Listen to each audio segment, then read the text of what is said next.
बिस्मिल्लाहिर्रहमानिर्रहीम। स्टूडेंट, आज का जो हमारा टॉपिक है वो मैं आपको बताऊंगी कि क्लासिफिकेशन ऑफ वाइटल रेट्स क्या हैं, कि क्लासिफिकेशन के वाइटल रेट्स को हम कैसे क्लासिफाइड कर सकते हैं। Student, first of all vital statistics के हम चैप्टर को डिस्कस कर रहे हैं। तो वाइटल स्टैटिस्टिक आपके पास क्या होता है कि वो तमाम चीज़ें हम डिस्कस करते हैं जिसकी वजह से आपकी पॉपुलेशन जो है वो अफेक्ट हो रही होती है। अफेक्ट कैसे हो रही होती है कि क्या किसी कंट्री में जब हम वाइटल स्टैटिस्टिक को डिस्कस कर रहे हैं, और बड़ी इंपॉर्टेंट ये एक हमारे पास कैटेगरी आ जाती है जिसमें आप ये डिस्कस करते हो कि क्या आपकी पॉपुलेशन इंक्रीज़ कर रही है, डिक्रीज़ कर रही है, या स्टेबल सिचुएशन में।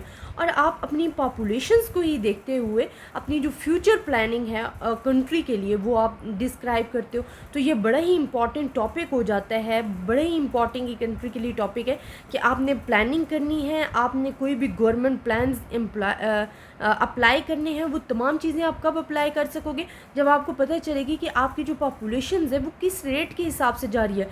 क्या आपके पास कंट्री में डेथ रेट ज़्यादा है? अगर डेथ रेट ज़्यादा हैं तो वो किस रीज़न की बुनियाद पे ज़्यादा आ रहे हैं? क्या हेल्दी कंडीशन उनकी सही नहीं है, या क्या उनको सही तरीके से फैसिलिटीज़ प्रोवाइड नहीं की जा रही हैं? और अगर बर्थ रेट ज़्यादा हैं तो उसको कैसे कंट्रोल कर सकते हैं, या हमें फ्यूचर में किस किस चीज़ की ज़्यादा ज़रूरत पड़ेगी, वो तमाम प्लानिंग। कि फॉर एग्ज़ाम्पल हमें हॉस्पिटल्स की अगर बर्थ रेट ज़्यादा हैं, हमें हॉस्पिटल ज़्यादा बनाने पड़ेंगे, हमें हाउसिंग स्कीम्स को ज़्यादा इंकरेज करना पड़ेगा, हमें और भी डिफरेंट चीज़ें जो है अपनी प्रोडक्शन बढ़ानी पड़ेगी। तो ये तमाम चीज़ें हम अपनी पॉपुलेशंस को ही देखते हुए डिस्क्राइब कर रहे होते हैं। तो गवर्नमेंट अगर कोई पॉलिसीज़ अप्लाई करना चाहती है तो वो वाइटल स्टैटिस्टिक्स को, वाइटल इंडेक्स नंबर को बड़े ही इंपॉर्टेंस दे रही होती है, क्योंकि उसकी बेस पे वो आगे डिसाइड कर रही होती है कि हमारी गवर्नमेंट को क्या प्लान अप्लाई करना चाहिए और क्या स्टेप्स लेने चाहिए जो कि उनके लिए बेटर हों। क्योंकि पाकिस्तान इतनी डेवलपिंग कंट्री में नहीं है, तो हमारे यहाँ क्या होता है कि population year two year count नहीं की जाती। लेकिन जो डेवलप्ड कंट्रीज़ हैं वो ईयर टू ईयर अपने फिगर्स को नोट कर रही होती हैं, अपनी पॉपुलेशन पे तवज्जो रखती हैं, देन ही वो पॉलिसीज़ को अप्लाई कर रही होती हैं। अब हम क्लासिफिकेशंस कर देते हैं वाइटल रेट्स की। अब वाइटल रेट्स का तो आपको पता चल गया कि हमने बताने के बर्थ रेट क्या हैं, डेथ रेट्स क्या हैं, वो तमाम सोर्सेज जिसकी वजह से हमारी पॉपुलेशन जो है वो डिस्टर्ब हो रही होती है, that is called the vital rates. वो हमारे पास वाइटल रेट्स आ जाते हैं। अब हम क्या कहते हैं कि the commonly employed rates in the vital statistic में बी क्लासिफाइड एज फॉलो। अब वो जो इम्पॉर्टेंट रेट्स हैं जिसको हमने देखने हैं, सबसे पहले तो हम उसको डिस्कस कर लेते हैं। सबसे पहले आ जाता है डेथ रेट। डेथ रेट्स, या उसको हम कह सकते हैं mortality rates, both are the names. Names हमारे पास डिफरेंट हैं बट द मीनिंग जो है वो हमारे पास सेम है। अब डेथ रेट्स क्या है, मॉर्टेलिटी रेट्स क्या है, हम देख कहते हैं the kinds of the death rates are. अब हमारे पास kinds of the death rates हमारे पास क्या है, फर्स्ट हम कहते हैं क्रूड डेथ रेट्स, फिर हमारे पास आ जाती है स्पेसिफिक डेथ रेट, मैं इनको एक्सप्लेन भी करती हूँ, फिर इन्फेंट मोर्टेलिटी रेट आ जाता है, केस फर्टेलिटी रेट आ जाता है, ये स्टैंडर्डाइज्ड डेथ रेट आ जाता है। Student, first of all word use हुआ है क्रूड डेथ रेट्स। क्रूड का आपको पता है कसरत से ज़्यादा ज़्यादती को बोल रहे होते हैं। तो क्रूड डेथ रेट्स क्या होते हैं कि जिसमें आप कुछ भी स्पेसिफाइड नहीं करते हो। इन समटाइम्स ऐसा होता है कि आप एजेस को स्पेसिफाइड कर सकते हो कि 30 से लेस हमारे पास औरतों की कितनी अमवात हो रही है, या 30 से लेस मर्द हो, ये हम स्पेसिफिक एक कैटेगरी बना देते हैं। लेकिन क्रूड डेथ रेट्स में ऐसा कोई भी सिस्टम नहीं होता, बल्कि इसमें हम टोटल डेथ रेट्स देखते हैं, बेशक वो मेल हों, फीमेल्स हों, एजेस उनकी कोई भी हो, बस हमने देखने कि वो मेल या फीमेल, और टोटल डेथ रेट कंट्री में कितनी हो रही है, that is called the crude death rates. अब स्पेसिफिक डेथ रेट्स हमारे पास स्टूडेंट क्या आ जाते हैं कि जब हम सम स्पेसिफिक एजेस को, सम स्पेसिफिक कैटेगरीज़ को, या फीमेल्स मेल को अलग करके हम कहते हैं कि हमने डेथ रेट मालूम करनी है, और एजेस हम स्पेसिफाइड कर देते हैं, तो वो आपके पास स्पेसिफिक डेथ रेट हो जाता है जब आप सम स्पेसिफिक कंडीशंस अप्लाई कर देते हो।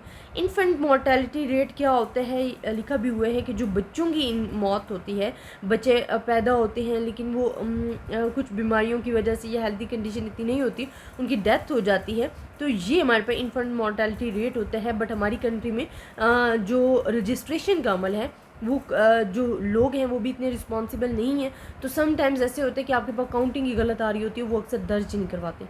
केस फर्टेलिटी रेट क्या होता है, ये भी अमवात की शरह बतानी होती है कि टोटल अमवात कितनी आ रही हैं। एंड स्टैंडर्डाइज्ड डेथ रेट क्या होता है कि इसमें आप एक शरह मियारी बता रहे होते हो, ठीक है। स्टैंडर्डाइज्ड डेथ के उसमें क्रूड रेट की तरह आप बिल्कुल रश नहीं मचाते हो, बल्कि आप सम कैटेगरीज स्पेसिफाइड कर देते हो और स्टैंडर्ड डेथ रेट को आप एक्सप्लेन कर रहे होते हो। सेकेंड, वाइटल रेट्स में हमारे पास जो आ जाती है, जिन्हें डेथ रेट हमने बताया, इसी तरह बर्थ रेट्स भी हमें बताना होते हैं। एंड बर्थ रेट को आप नेटैलिटी रेट्स भी कह सकते हो, जिस तरह हम डेथ रेट्स को मॉर्टेलिटी रेट्स कहते हैं।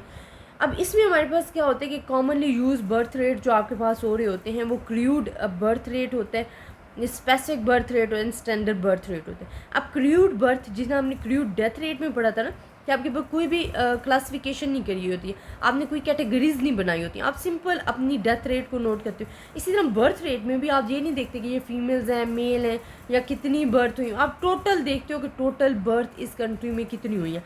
स्पेसिफिक बर्थ रेट में ज़रा सा डिफरेंट आ जाता है कि आप कैटेगरीज़ को एक्सप्लेन कर देते हो कि जी यहाँ मेल आप चेक कर रहे हो, फीमेल्स चेक कर रहे हो, तो ये आप एक कैटेगरीज जो है वो अप्लाई कर देते हो। स्टैंडर्ड डेथ रेट में क्या होता है, इसमें भी आप कैटेगरीज़ को क्या कहते हो, कंडीशन अप्लाई करते हो, फिर बर्थ रेट देख रहे होते हो। तो ये एक शरह मियारी होता है बर्थ रेट के लिए, जो कि आप एक्सप्लेन कर रहे होते हो। नेक्स्ट हमारे पास क्लासिफिकेशन ऑफ वाइटल स्टैटिस्टिक्स में जो चीज़ें आ जाती हैं जिनको हमने मद्देनज़र रखना है, वो स्टूडेंट आपके पास क्या है, जिस तरह हमने डेथ रेट पढ़ ली है, बर्थ रेट पढ़ लिया है। अब थर्ड हमारे पास आ जाता है रिप्रोडक्शन रेट। अब रिप्रोडक्शन रेट्स हमारे पास क्या आ जाता है, there are the two important types of such rates, gross reproduction rate and net reproduction.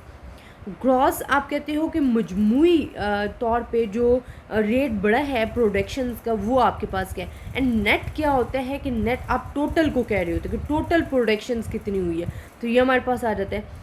आपके पास आ जाते हैं morbidity rates and sickness rates. कि सिकनेस रेट्स क्या होते हैं कि अगर कंडीशंस अच्छी नहीं है पॉपुलेशंस की, बीमारियां बहुत ज़्यादा फैल रही हैं डिफरेंट किस्म की, तो इसमें क्या है कि हमने उन फैसिलिटीज़ को इसका मतलब है कि हमारी जो कंट्री में हेल्थ से रिलेटेड जो हमें फैसिलिटीज़ गिवन है वो हमारे लिए फुलफ़िल नहीं हो रही हैं, वो हमारे लिए अच्छी नहीं है। तो इन चीज़ों को बढ़ाना चाहिए, और ये गवर्नमेंट को बहुत ज़्यादा जो है एक फ़ायदा मिल जाता है कि एक तो आप लोगों को अपनी पॉलिसीज़ अप्लाई करने में आसानी हो जाती है, फिर आपको प्रॉब्लम्स जो हैं कंट्री के वो डिस्कस करने में आसानी हो जाती है कि हमने किस रेट पे कहाँ क्या चीज़ को बढ़ाना है और किसको काम करना है और किसको ज़्यादा प्रेफर करना है।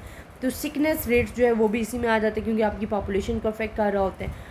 मैरिजेस रेट्स बड़े इंपॉर्टेंट होते हैं। मैरिजेस रेट्स क्यों इंपॉर्टेंट हम कर रहे होते हैं, या डिवोर्स रेट्स को, ये मैरिजेस एंड डिवोर्स को स्टूडेंट हम इस वजह से कर रहे होते हैं कि अगर मैरिजेस होती हैं इट्स मीन पॉपुलेशन इंक्रीज होगी, तो जितनी मैरिजेस ज़्यादा होंगी उतनी आपके पास जो आपकी कंट्री में बिज़नेस है वो भी फ्लॉरिश करेगा, क्योंकि आप जो गोल्ड की डिमांड बढ़ जाती है, कपड़े की डिमांड बढ़ जाती है, फर्नीचर्स की डिमांड बढ़ जाती है।